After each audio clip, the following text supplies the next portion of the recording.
Bismillahirrahmanirrahim. Alhamdulillahi Rabbil Alamin, wa bihi nasta'inu ala umuri dunya wad-din, wassalamu wassalamu ala ashrafil anbiya'i wal mursalin, Sayyidina Muhammad, wa ala alihi wa sahbihi ajma'in, amma ba'd. Dalam sebuah tulisan yang diposting pada 28 September 2023, KRT Fakih Wirahadiningrat menyinggung Rumail Abbas. Dengan subtema, terkait pendukung Ba'alawi yang bernama Rumail Abbas, KRT Fakih menganggap hanyalah Rumail yang lawan yang paling cerdas dan bermutu dalam melawan tesis Kiai Imad. Dan dalam tulisan berikutnya, KRT Fakih hanya mengungkit-ungkit pribadi Rumail, tanpa ada tulisan berbobot darinya tentang sanggahan-sanggahan yang dilontarkan oleh Rumail. Menanggapi curhatan-curhatan KRT Fakih, Rumail Abbas dengan elegan menjawabnya dengan sebuah postingan yang kami kutip dari web RMI NU Banten, bertanggal 29 September 2023. Dalam postingan tersebut Rumail memberikan tanggapan, bahwa orang besar membicarakan gagasan, sedangkan orang kerdil membicarakan orang. Pepatah ini langsung terlintas di kepala Rumail ketika membaca dengan tuntas catatan KRT Fakih Wirahadiningrat yang berjudul, Nasib Tragis Ba'alawi di Nusantara dan Pemetaan Para Pendukungnya, termasuk Gus Rumail Abbas. Berikut adalah tanggapan Rumail Abbas terhadap curhatan KRT Fakih. Nasib tragis pendukung Kiai Imaduddin, jawaban untuk KRT Fakih Wirahadiningrat. Oleh Rumail Abbas. Orang besar membicarakan gagasan, sedangkan orang kerdil membicarakan orang. Pepatah ini langsung terlintas di kepala saya ketika membaca dengan tuntas catatan KRT Fakih Wirahadiningrat yang berjudul, Nasib Tragis Ba'alawi di Nusantara dan Pemetaan Para Pendukungnya, termasuk Gus Rumail Abbas. Kenapa? Karena saya tidak melihat tulisan seorang intelektual yang berpikir ilman bei ilmin, aklan bei aklin, ilmu dibalas ilmu, akal dibalas akal. Isinya tidak membicarakan gagasan saya, tapi justru membicarakan saya. Tulisan itu, paling sedikit, terdiri dari 40 paragraf. Ada 15 paragraf yang membicarakan saya, tapi ke-15 paragraf itu tidak ada satupun yang membicarakan sanggahan yang saya susun, tapi justru membicarakan saya. Saya berharap tulisan itu bernada seperti ini. Argumen Rumail Abbas tentang A, B, dan C itu keliru besar, berdasarkan D, E, dan F. Nah, dasarku menyalahkan argumen ini ialah buku atau kitab yang berjudul. Tapi ternyata, yang saya dapatkan malah nada-nada sumbing. Rumail Abbas ini, Rumail Abbas itu, Rumail Abbas mengaku bahwa. Untuk menjawabnya, izinkan saya menyusun 3 sanggahan berikut ini. Sanggahan pertama, pembatalan genealogi oleh Kiai Imaduddin. Jika Anda dituduh mencuri, maka seorang detektif menggelar identifikasi material terlebih dahulu, sebelum membenarkan atau menyalahkan tuduhan tersebut, untuk menakar, seberapa sahih tuduhan itu berdasarkan bayinah, atau bukti, yang ia ajukan. Prinsip seperti ini berlaku umum dalam pembuktian tindak kriminal apapun, bahkan fikih membenarkannya sesuai kaidah, al-bayinatu lil mudai, wal yamin alamen ankaro. Bukti wajib dihadirkan oleh penggugat, dan sumpah menjadi hak tergugat. Kiai Imaduddin menuduh genealogi Ba'alawi tidak sahih, hingga akhirnya dalam buku kedua, edisi revisi, berkesimpulan pada pembatalan silsilah Ba'alawi sebagai keturunan Kanjeng Nabi. Saya, yang macak sebagai detektif ini, melakukan hal yang sama. Menakar seberapa sahih bayinah yang Kiai Imaduddin ajukan, jauh sebelum membenarkan atau menyalahkan tuduhan itu. Apa yang netizen saksikan pada 12 video yang saya unggah di Pamitnya Ngantor dalam pembahasan nasab, seutuhnya dan sepenuhnya adalah ikhtiar macak detektif tadi, yang menakar seberapa sahih bayinah yang Kiai Imaduddin susun. Jika dihitung, bayinah yang disusun Kiai Imaduddin ada 12 macam. Saya sanggah dengan 12 macam bantahan, namun hanya 6 yang baru saya produksi. Saya urutkan secara singkat berikut ini. Bayinah 1, Ubaidillah ialah akal-akalan Ali Al-Sakron. Lewat uji material, dengan membandingkan turats dari kitab sezaman dan yang lebih tua dari Ali Al-Sakron, saya menemukan bahwa Ali Al-Sakron hanya tokoh yang memberikan alasan, kenapa Abdullah bin Ahmad Al-Muhajir lebih suka dipanggil Ubaidillah. Seingat saya, ada 5 macam bukti historis berbentuk kitab, baik matbuk atau mahtut, yang menyangkal bahwa Ubaidillah adalah karang-karangan Ali al-Sakron. Kenapa? Kelima bukti historis itu sezaman dengan Ali al-Sakron dan tidak berkorespondensi dengannya, untuk sebuah kompromi. Bahkan Al-Jauhar al-Syafaf, manuskrip, ditulis Al-Hatib pada tahun 820 Hijriah, di mana Ali al-Sakron masih berumur 2 tahun, lahir 818 Hijriah. Apakah mungkin seorang tokoh mengutip anak yang masih menyusui untuk menyusun argumen di dalam bukunya? Tepat di sini saya melihat kecerobohan Kiai Imaduddin. Bayyinah 2, Abu Alwi sekarang bukanlah Abu Alwi zaman dulu, sehingga Ba'alawi zaman dulu bukanlah Ba'alawi zaman sekarang. Kiai Imaduddin memusatkan argumennya pada kesimpulan tersebut, hanya berdasarkan satu kitab tunggal berjudul An-Nafhah Al-Anbariyah. Dan memang benar tertulis Abu Alwi adalah keturunan bin Jadid di sana, sehingga Kiai Imaduddin tidak bisa disalahkan. Hanya saja, kesimpulan ini masih sangat sempoyongan. Apa buktinya? Ketika memiliki modal untuk membeli manuskrip, sumber primer, An-Nafhah Al-Anbariyah, dari yang paling muda hingga yang paling tua, saya mendapati bahwa ada sakat nasah, atau kekeliruan tulis, typo, yang dilakukan oleh seorang nusakh, penyalin naskah. Hal yang sama terjadi pada Kiai Imaduddin ketika dikirimi manuskrip berjudul Kashful Gain, yang menjelaskan bahwa Abu Jadid merupakan keturunan dari Musa al-Kazim.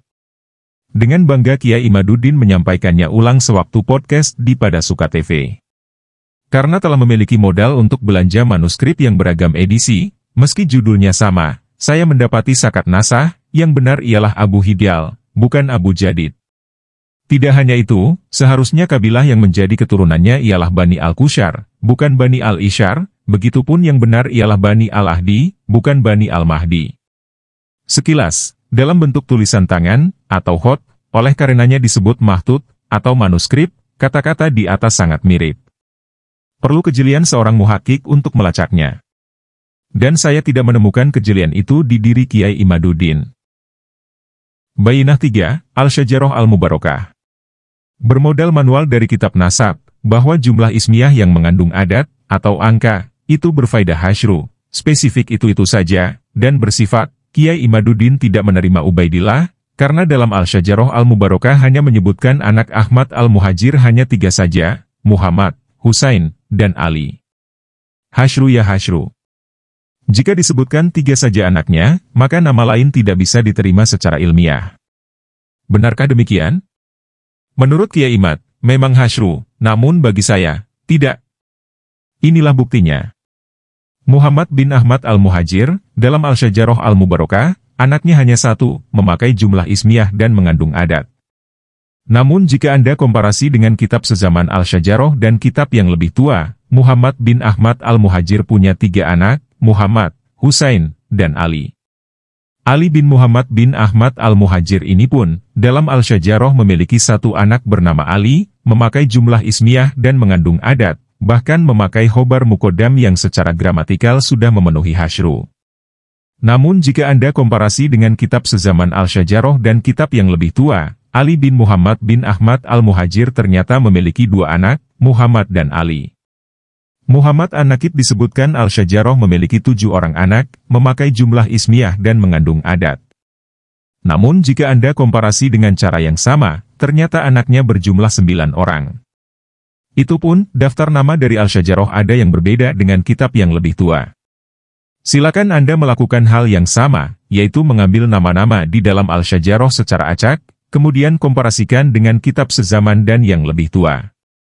Saya menjamin akan banyak redaksi yang bertentangan antara hasyru dengan redaksi kitab yang lebih tua, tidak hanya jumlahnya saja yang bermasalah, namun nama dan lokasi mereka tinggal pun sama.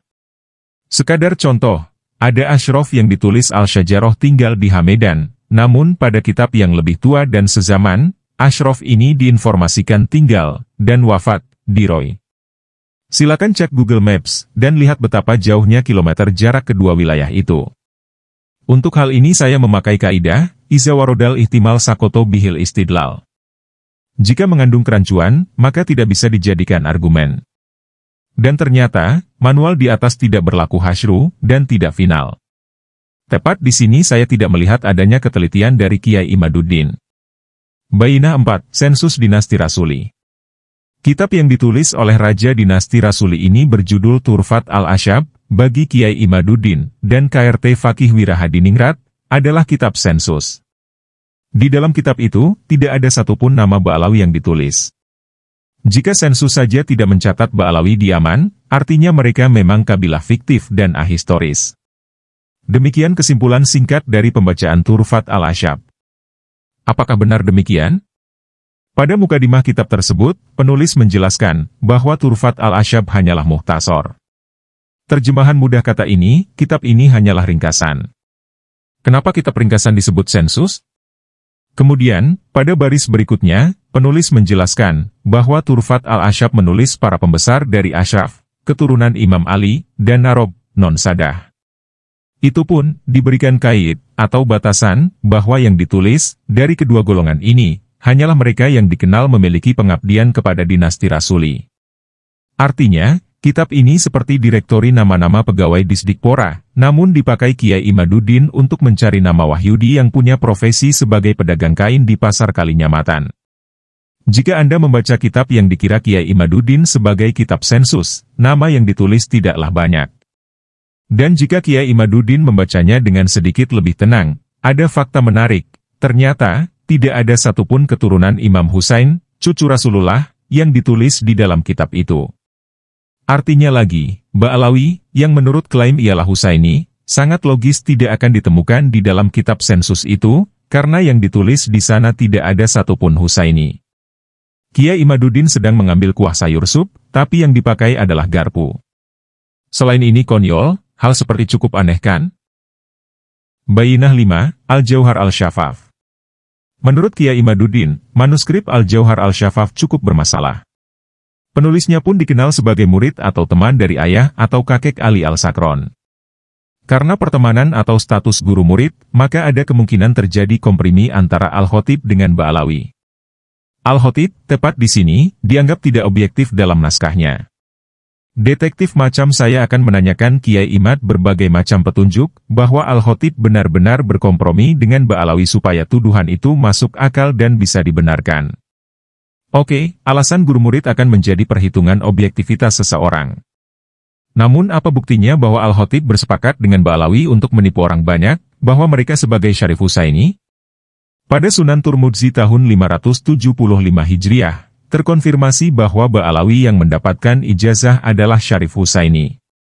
Pada 606 Hijriah, sezaman dengan Al-Syajaroh, jika benar ditulis oleh Fakhruddin Al-Razi yang Sunni, terkonfirmasi bin Jadid adalah Syarif Husaini. Kata Syarif Husaini, bagi orang awam, tidak akan berarti apa-apa. Namun bagi seorang detektif, sangatlah berarti. Kata yang sama ialah Tubagus yang sering didengar orang. Penjelasan sederhananya begini. Jika Anda bertemu orang bernama Tubagus Imam Ibrahim, sekadar contoh, bagi orang awam tidak akan berarti apa-apa. Namun jika orang yang bertemu dengannya adalah saya, maka saya bisa mengidentifikasi bahwa Imam Ibrahim adalah seorang bangsawan dari Banten, 1, yang memiliki genealogi mulia kesultanan, 2, dan merupakan keturunan Sultan Maulana Hasanuddin, 3. Begitupun Syarif Husaini, ketika dinisbatkan kepada Fulan Ba'alawi dan Fulan bin Jadid, akan memiliki arti, jika jatuh di penglihatan orang yang cukup teliti, bahwa Syarif adalah atribusi untuk seseorang yang merupakan keturunan Imam Ali lewat istrinya Sayyidah Fatimah, dan Husaini adalah kait dari Sayyidina Husain yang merupakan anak biologis keduanya.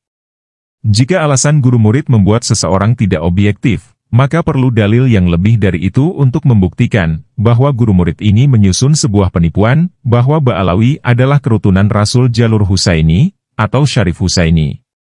Untuk diketahui semua orang, penelitian ilmiah itu basisnya kausalitas, bukan korelatif. Penjelasan singkatnya begini.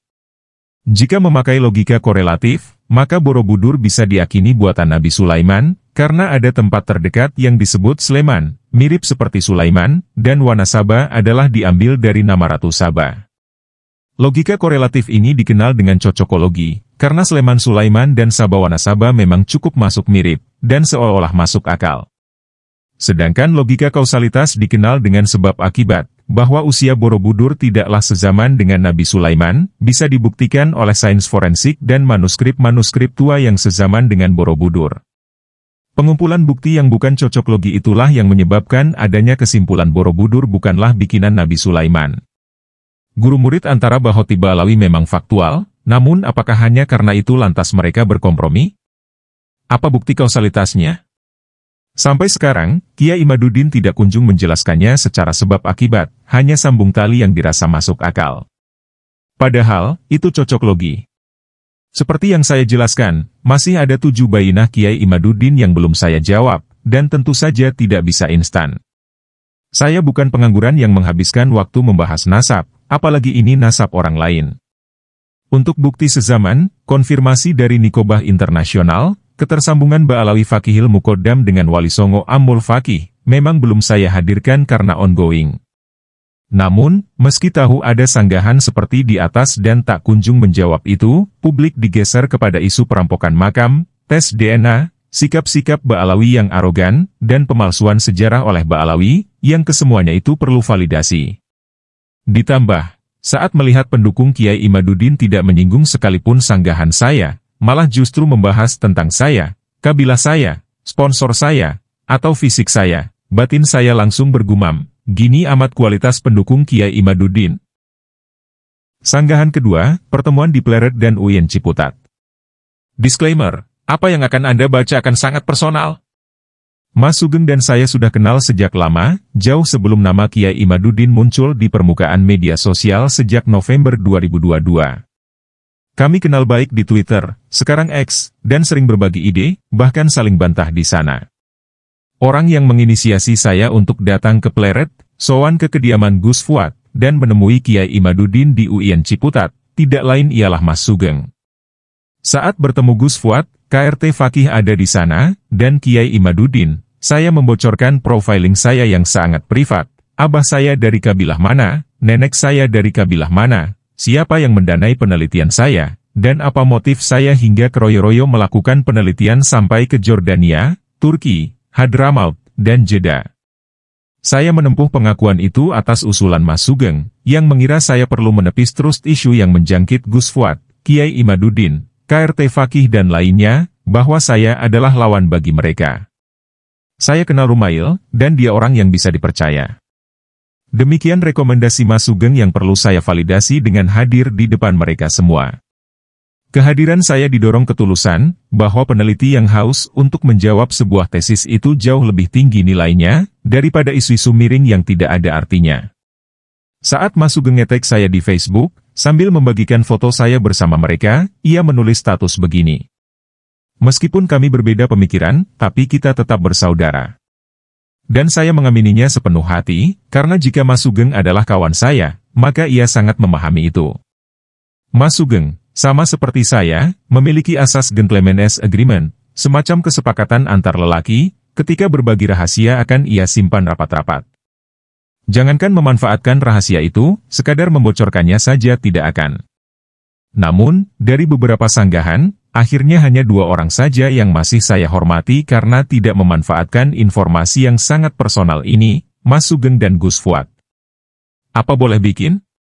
Kiai Imad, saat tahu saya adalah seorang Yamani, bukan Hadrami, sehingga tidak bisa dikaitkan dengan Ba'alawi, ternyata dipakai untuk menginsinuasi imigran Yaman pada umumnya.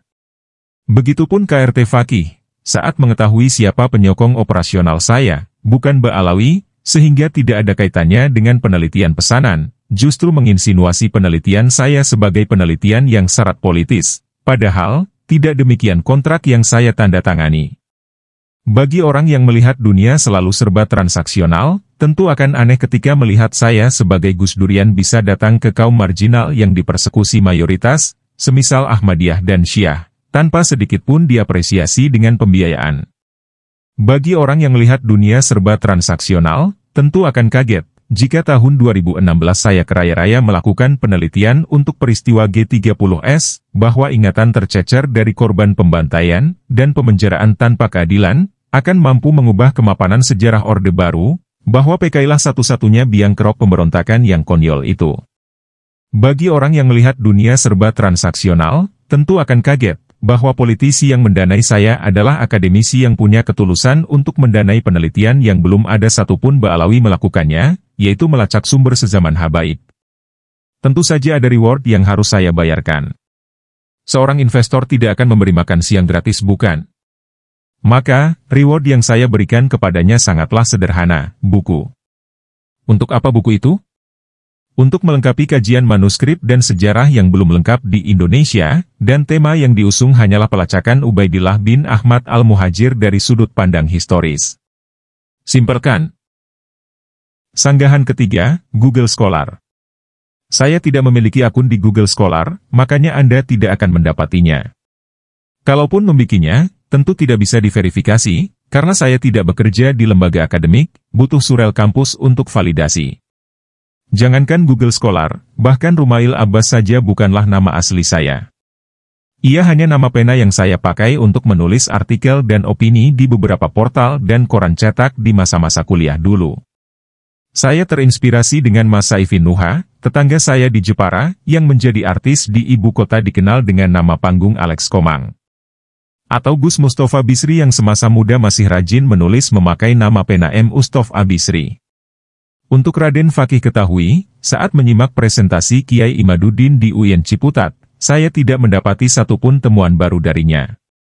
Makanya, saya tidak mengambil mikrofon. Saya lebih memilih menemui beliau langsung, seperti yang dijanjikan Mas Sugeng. Sayangnya, saat bertemu di lantai 2, Kiai Imaduddin justru menyambut saya sebagai tamu dari jauh. Melihat situasinya tidak layak untuk saya ubah menjadi situasi tanya-jawab, apalagi saya cuma anak muda dan beliau ini kiai besar, saya pun mengikuti ritme Kiai Imaduddin, bukan mendominasi percakapan untuk berdebat. Namun, KRT Fakih dan Kiai Imaduddin tidak perlu khawatir dengan kemampuan saya dalam membaca kitab, telah historis, dan membaca SNPS Sarti. Saya memiliki kredensi sebagai santri yang mondok di Kudus dan Sarang, menguasai metodologi penelitian historis, punya bacaan sejarah yang relatif banyak, dan punya kredensi dalam statistik. Saya pun profesional di sebuah perusahaan asing sebagai back-end developer, sehingga bisa membaca STR/SNP. Kemampuan saya dalam berpikir ilmiah bisa Anda saksikan dari 12 video yang saya produksi di Pamitnya Ngantor untuk Isu Nasab. Tidak ada satupun perkataan saya yang tidak berdasarkan kitab, referensi, marajik, dan hipotesa yang runut. Adakah kaidah ilmiah yang saya terjang dalam semua video itu? Kalau ada, silakan bicarakan gagasan saya, jangan malah membicarakan saya. Bukankah Kiai Imaduddin dan KRT Fakih mendeklarasikan diri sebagai putra-putri dalil yang akan berdiri di mana ia berada? Dari kredensi dan presiden sebagai peneliti itulah, saya berani menjawab perkataan Mas Sugeng. Bukumu tentang Ba'alawi akan jadi sampah kalau nanti DNA mereka yang mengaku emas. Baca, Ba'alawi mengaku sebagai keturunan Rasul, ternyata terbukti hanyalah kuningan. Baca, emas palsu. Untuk gertakan Mas Sugeng di atas, respon saya waktu itu, jika tidak salah ingat, ialah ilmu pengetahuan itu menerima falsifikasi, atau dikelirukan. Silakan Mas Sugeng menyelesaikan penelitiannya, saya pun akan menyelesaikan penelitian saya. Manakah yang akurat dan mendekati kebenaran, biar disidang dalam majelis akademik. Sejak awal saya bilang kepada Mas Sugeng, bahwa genealogi, atau nasab, adalah fenomena biologis. Makanya, perlu diuji tentang tools biologis, seperti tes DNA. Akan tetapi, apakah Family Tree dan Yeful adalah layanan yang representatif untuk dipakai menguji fenomena biologis? Antara saya dan Mas Sugeng memiliki perbedaan. Akan saya buktikan kelak di Pamitnya Ngantor. Di samping itu, karena genealogi dikisahkan lewat bukti-bukti historis, manuskrip dan catatan, maka pelacakan historis juga bisa dipakai. Inilah alasan sudut pandang historis saya terapkan dalam melacak Ubaidillah bin Ahmad Al-Muhajir, dan ini sah secara akademik. Terakhir, dengan tidak memiliki Google Scholar, saya memang layak diragukan sebagai peneliti atau membicarakan sejarah. Tapi saya punya preseden dan rekam jejak untuk tampil sebagai profesional.